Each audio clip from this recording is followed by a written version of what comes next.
Virtual coins, real risks. The only guarantee in crypto is the risk. Beware. Everything discussed in this podcast is solely for entertainment purposes and should not be considered financial, investment, or any other form of professional advice. Bitcoin is a permissionless, secure, decentralized piece of code. The only guarantee with Euro savings is a loss of purchasing power. Listening to a podcast consumes electricity. Hello there, dear Bitcoiners. This is Kim de Vos of the Alles voor Bitcoin podcast, or as we call it in English, Always Value Bitcoin podcast. I'm your host, Kim de Vos, and today, September 7th, 15 Anno Satoshi, we're at block height, 860,289. One Bitcoin equals about 45,405 US dollars, or that's about 49,179 euros, and that's good for a purchasing power of about 10,036 Big Macs. So finally it happened, after all the nagging and all the mails I received, to do an English version or make an English version of the Alles voor Bitcoin podcast, which is originally in Dutch, of course, and it's a podcast about our Belgian and Dutch situation. But more and more people were interested, okay, you always tweet in English, and I have some things to say anyway about Bitcoin in general. So I thought okay, I will make a sort of offshoot within the same stream of the Alles voor Bitcoin podcast, which is now named for the English speakers Always Value Bitcoin. Yes, it's a clever play on the same initials, so we can still use the AVB podcast Twitter handle.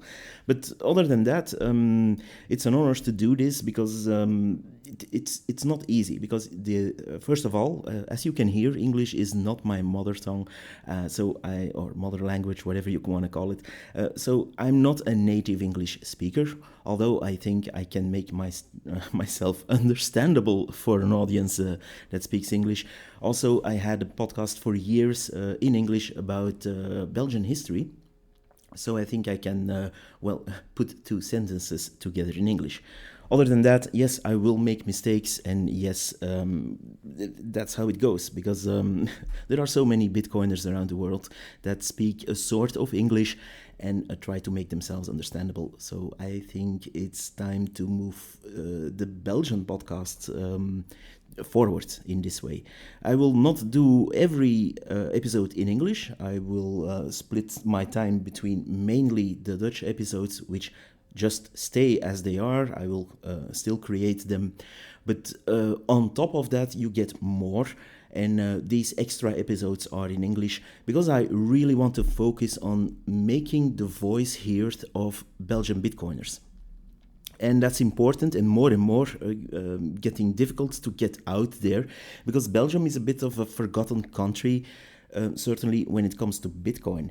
So for the past 2.5 years, I had this podcast, Alles voor Bitcoin, which means everything for Bitcoin, which is on itself a play on some war monument we have in Belgium. And there is a saying on there, which is everything for Flanders and Flanders for Christ. And I made a clever play, or so I think, on everything for Bitcoin. So that's a bit of the origins of that name. So for 2.5 years, I did a primary focused on the Flemish and sometimes Dutch markets podcast on Bitcoin, of course. And my goal was to give the Belgian Bitcoiners a voice, because within Belgium itself, we hardly are heard at all. If there is anyone showing up in the mainstream media in Belgium that speaks about Bitcoin, it's usually 90% of the time, at least, usually someone who is either totally oblivious about what Bitcoin is, and that's no different than, for example, in the US, but also they are either very against Bitcoin, even if they don't know what it exactly is. But also, they usually are economists or money experts, as they call it here, which is a stupid terminology anyway. And they are going to explain that people must stay away from this very, very dangerous asset. And they are doing that for over 14 years now, without properly explaining why you should stay away. Because, other than, it can be volatile, you cannot say much about it, actually. But they are insistent on calling it a scam, calling it all kinds of things. And on top of that, they are, luring people away to side projects like some government-funded, proof of stake stuff, let's say. So, and then there's the other category where about 10% of the time, someone who knows about Bitcoin is able to speak. And usually these are people that, next to being Bitcoiner, are also shitcoiners. And, come and shill their projects or throw everything on one pile and say like, Bitcoin is one of the many cryptos you can buy, just like Ethereum and just like Cardano, and it's all interesting. And so they lure the people away to a what they call diversified portfolio, which is, of course, as we know as Bitcoiners, total bullshit, because if you are diversified in many types of shit, you will most likely not succeed. So that's our media.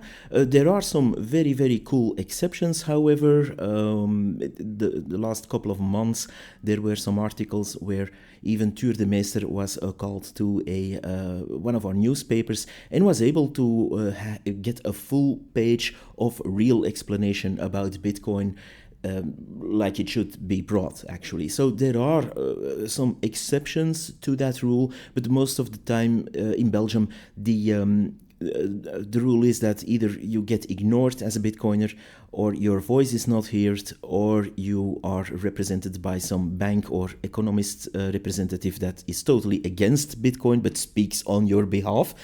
And on the other hand, you get the exception of, side project shillers and, let's say, dodgy figures. And that is a pity, because in Belgium we have a lot of know-how, and it's actually really damaging to our opportunity cost, our economic well-being, our innovation, our fintech industry, to see that this is the type of representation that we get. And this representation is actually not that known outside of Belgium, or this lack thereof. It's not really known, and I want this to be more known, because so to speak, it's a cry for help to the world. Like, come on, we are poor Belgium, and we have so many things to our advantage. We have a lot of people that go abroad from Belgium and work in the US or India or wherever, and they really can do something. We have the best engineers in the world. We have the top cryptographers. We have the top IP people. We really have know-how in Belgium, and it's well respected all over the world, except for Belgium itself. And in Belgium itself, it's like almost a dirty word, like, oh, you are busy with Bitcoin? Oh, that's not nice, that's not good. While it should be the opposite. We missed the boat on Bitcoin big time, because we had all the know-how we could have in Belgium. We had very good mathematicians. Many people abroad have no idea what's happening here. And I sometimes sarcastically call it the Bitcoin North Korea of Europe here, because it's... there is a serious lack on education as well, and knowledge, but also the incredible amount of expertise that is available in Belgium was largely ignored, or of course moved abroad to make success elsewhere, where they actually, let's say, admire people or even support people that want to build something. So, for example, a lot of early Bitcoiners, a lot of early miners even, and people who helped set up exchanges are Belgian.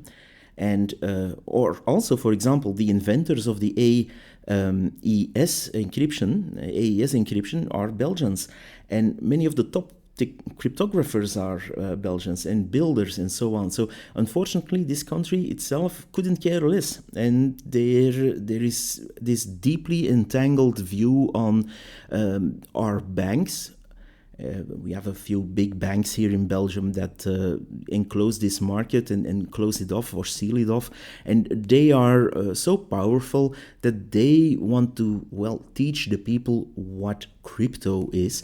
And if you follow their guides, it's usually a sort of trick to trick you into a diversification within all kinds of shitcoins. And oh yeah, you will have a bit of Bitcoin as well, but then there are rules, and so they make it really difficult to even believe in Bitcoin, to learn about it.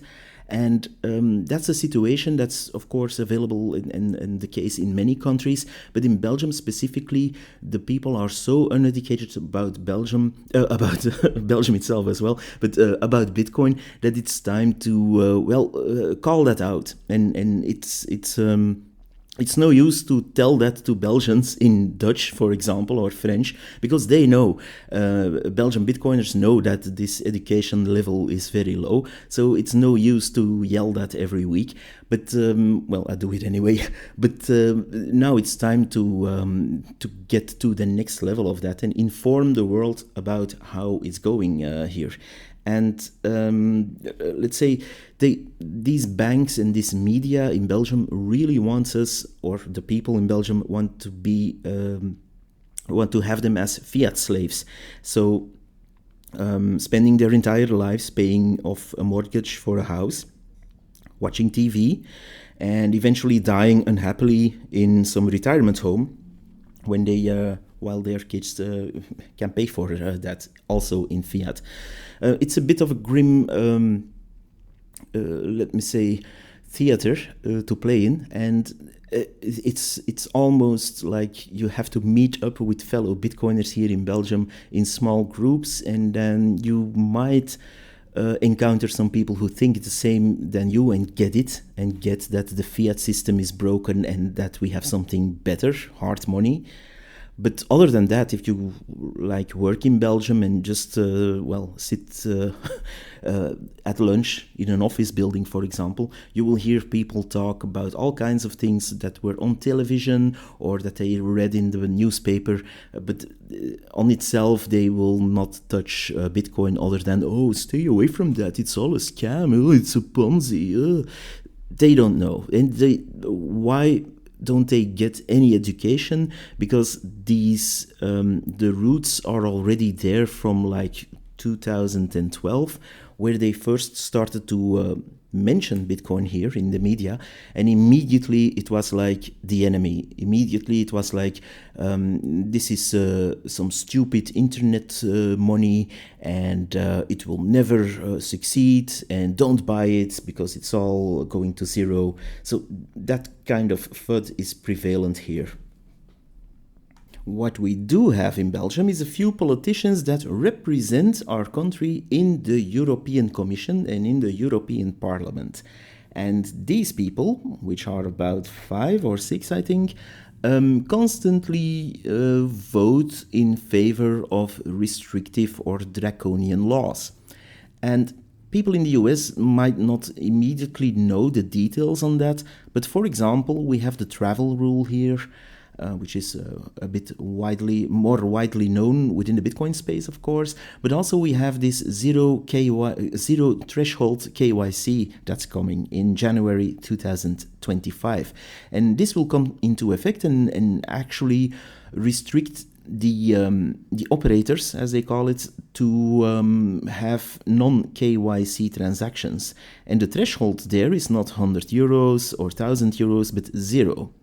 So literally, if you want to buy anything that costs like even 1 sat, will be required to have full KYC. So if you have a company that accepts or gives out satoshis, and in exchange for goods and services, you will be required to have a full KYC within Europe for your customer. Of course, that's not feasible, and I wonder if they ever will adhere to checking all of that, because it's something very difficult to enforce, I think. But okay, they will try to impose this law on 45 million people in Europe, which is of course crazy. And there's a whole series of laws under the umbrella of the MiCA ruling, MICA, and these rulings are quite draconian, just like the DSA, where the Digital Service Act will act as a sort of Chinese firewall within Europe and, for example, have chat control possibly in there. It's not law yet, but it probably will. And other than that, they will scan your messages. They will have requirements for encryption algorithms to have backdoors and so on. The recent arrest of Pavel Durov of Telegram is, of course, something that's a symptom of that. They want to make an example of him, and you will probably bend the knee anyway to, let backdoors be prevalent within Telegram. So we have to adapt. Within Europe, we have a sort of, let's say, history about having a bit of resistance against our rulers. Whenever they get too totalitarian or they get too big for their bridges, we react. And I think it's also some badge of honor of Belgium to be very, let's say, sheep-like people when it comes to following the leaders. But once it goes too far, Belgium is also the country that, together with France, is not, too keen on continuing following rules that don't brighten their future. So let's hope that some sort of activism and some sort of resistance will be born, even if it's not in Belgium, but for example in the Netherlands or France or Germany. But maybe people will resist against these draconian laws, because slowly but surely we are moving to a sort of totalitarian regime where we will more and more see financial restrictions. One of these financial restrictions and tools and weapons, actually, in my opinion, is the CBDC, also a proposal that was launched, all over the world. But in Europe, they will have this digital euro, which will be a total disaster for our freedom, of course. They keep telling us that they won't restrict it and they will use it as a digital form of cash, so you can use it as free as you can use a cash euro note, which is, of course, not something they will adhere to, because they already said, but we will have restrictions. You can have maximum 3,000 euros in there, which is about, let's say, $3,300 or something. In any case, so that's the maximum, that's the ceiling you can have in that account. And you will own nothing and be happy, probably. So, in Belgium, we have this sort of community. It's slowly getting more and more traction. And in the bigger cities like Ghent and Antwerp and Brussels, there are meetups and there are people coming together as Bitcoiners and discuss all sorts of related subjects, but mainly Bitcoin, of course. But this is not enough. I want to, let's say, make this more open. I really think it's one of the tasks of podcasters, of bloggers, or anyone who is doing something in the media with Bitcoin or related to economy, to actually educate people, to say, learn about Bitcoin. There are free resources enough. You don't have to follow some expensive course from a shitcoiner to learn about Bitcoin. No, keep stay away from those people. But there are free resources enough. Andreas Antonopoulos has hundreds of videos online, and they are all free. And you can learn a lot from this guy. There is James Lopp, who has a fantastic website, lopp.net, where you can find all kinds of free resources, and it's regularly updated. He even has an AI version of himself where you can pose questions about Bitcoin and he will respond. It's awesome. There are so many free resources. Use them, because even if you don't like Bitcoin or think I'm a bit scared, the banks make me scared about Bitcoin and the media, if you're in Belgium, that's normal. you get bombarded with bad news and FUD about Bitcoin all the time. So it's normal that you're scared because they made it that way. And overcome this. And you don't have to put a lot of money in there because it's free. You can learn about it for free. And on top of that, there are more and more resources online where you can get Bitcoin, or where you can trade or meet up with other people. There are meetups. There is all kinds of tools to learn about Bitcoin. So if you're an English-speaking Bitcoiner in Belgium, go to, for example, the Belgian Bitcoin Embassy. They have a website, they have meetups, and you can join them. Or listen to my podcast. If you speak Dutch, you can follow it allesvoorbitcoin.be. But also, I will try to update it in English as well. But also learn yourself, and don't get distracted by shitcoins or by what's told in the media, because those people in the media in Belgium, just to inform people outside of Belgium, we have a sort of Jim Cramer here on television, which is the Belgian version of Jim Cramer, and he constantly does exactly the same than Jim Cramer. He calls bottoms the wrong way, and he pushes certain stocks from Belgian companies like it's better than sliced bread or the best invention ever, and then it's strange because all these stocks, if you start to track them, what we do on our website, they slowly go down over time, and it's almost never that they succeed to generate any profit. While if you would have invested in Bitcoin at the same time, then when he gave those stock recommendations, then you would be far, far, far better off. But these stats, even if you show them to traditional investors or followers of that channel or followers of this mass media, even if they see these figures, they don't want to register it in their head. They still want to say like, yeah, but that's Bitcoin. Even if it goes up, I don't care. My stock or my ETF will do fine over time. And it's not true. If you track their options over time, usually, not always, but usually they go down big time, between like minus 16% in the past to let's say minus 60%. But okay, you cannot of course see the future, and I cannot predict the future, so we might as well all be wrong, and these guys are really cool and they will go out 1000% higher.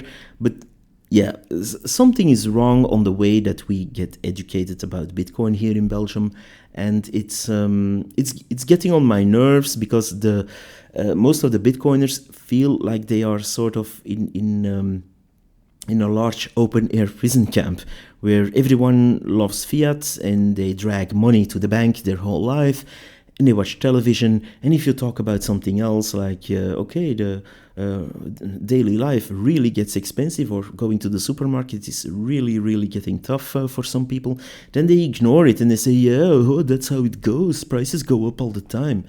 Well, yeah, but not at this rate. And what will we do about it? Because literally in the city where I live, people sometimes cannot find a decent home anymore, even if you have the money.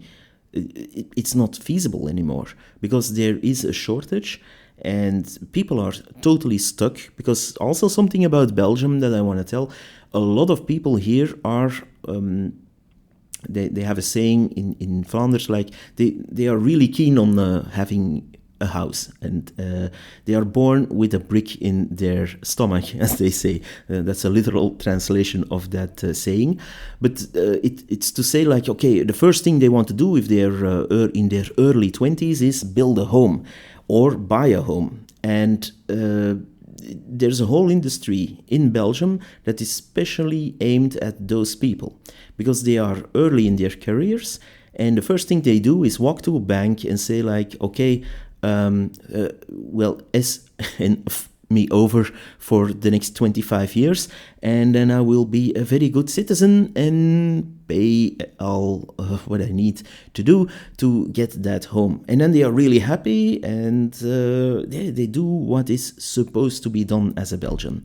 While they have an enormous opportunity cost, of course, because yes, the prices of real estate in Belgium rise, like almost everywhere in Europe, but not at a level that you can imagine. And if you sell that home at one day, you get an equivalent in buying power than what you originally bought it for. So in euros, you will get more. If you buy a house of 200,000 euros and you sell it 10 years after for 300,000, yes, you have made a profit of 100,000 in euros, but maybe not in buying power. And that's something people don't always see or get educated about. That's it for now. I will regularly update this podcast to be a sort of correspondent in Belgium about the situation here. And I hope this is entertaining, or I hope at least you can learn a bit more about the situation in Belgium, specifically for Bitcoin. And see you next time. Bye bye.